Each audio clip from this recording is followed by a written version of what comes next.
അജിത കിച്ചണിലേക്ക് എല്ലാവർക്കും സ്വാഗതം. ഞാൻ ഇവിടെ തയ്യാറാക്കാൻ പോകുന്നത് കൊള്ളിയും മത്തിയും വെച്ചിട്ടുള്ളൊരു കറിയാണ്. അതിന് വേണ്ടിയിട്ട് കൊള്ളി എടുത്തിട്ടുണ്ട്, പിന്നെ മത്തി എടുത്തിട്ടുണ്ട്, വേപ്പില, പച്ചമുളക്, ഇഞ്ചി, വെളുത്തുള്ളി, മല്ലിയില, പുളി, ഉള്ളി, ചെറിയ ഉള്ളി, ഉപ്പ്,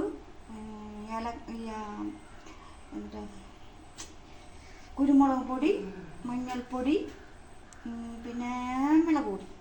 ഇത്രയും സാധനങ്ങളാണ് എടുത്തിരിക്കുന്നത്. ഇനി തയ്യാറാക്കി കഴിഞ്ഞിട്ട് നമുക്ക് കാണാം.